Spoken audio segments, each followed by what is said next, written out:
Hey everyone, it's the first day of spring, and it's a lovely day. It's probably in the 30s, mid to high 30s, and it's a bit breezy, but otherwise it's just a beautiful day. I am here at a recently discovered unnamed beaver pond. I just discovered it a couple of weeks ago, and I kind of fell in love with this area. And so what I plan to do is do a series of videos. I'm going to come out here each week during the springtime and watch the transition from winter into summer. And I don't think there's any better place to do it than at a beaver pond. Things are pretty quiet out here. It's still frozen over. So it's quiet out here right now at this time of year.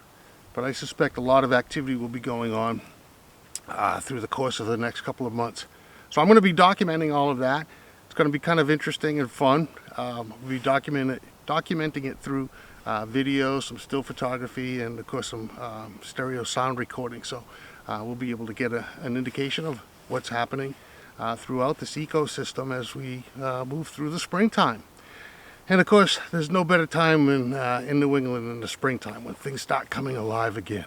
So we'll be here every week. At the end, I'm going to stitch everything together. I'll be sharing the video on a week-to-week basis, but at the end we'll put it all together and kind of watch the transition happen in a short period of time, and we'll see what it looks like. So why don't we take a look around here, and I'll show you around a little bit. It's a pretty big beaver pond, so we're not going to get to cover the whole thing in any one day probably.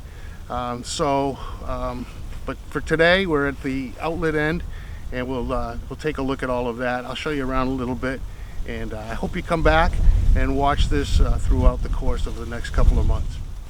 So with that, let's go out and take a look around.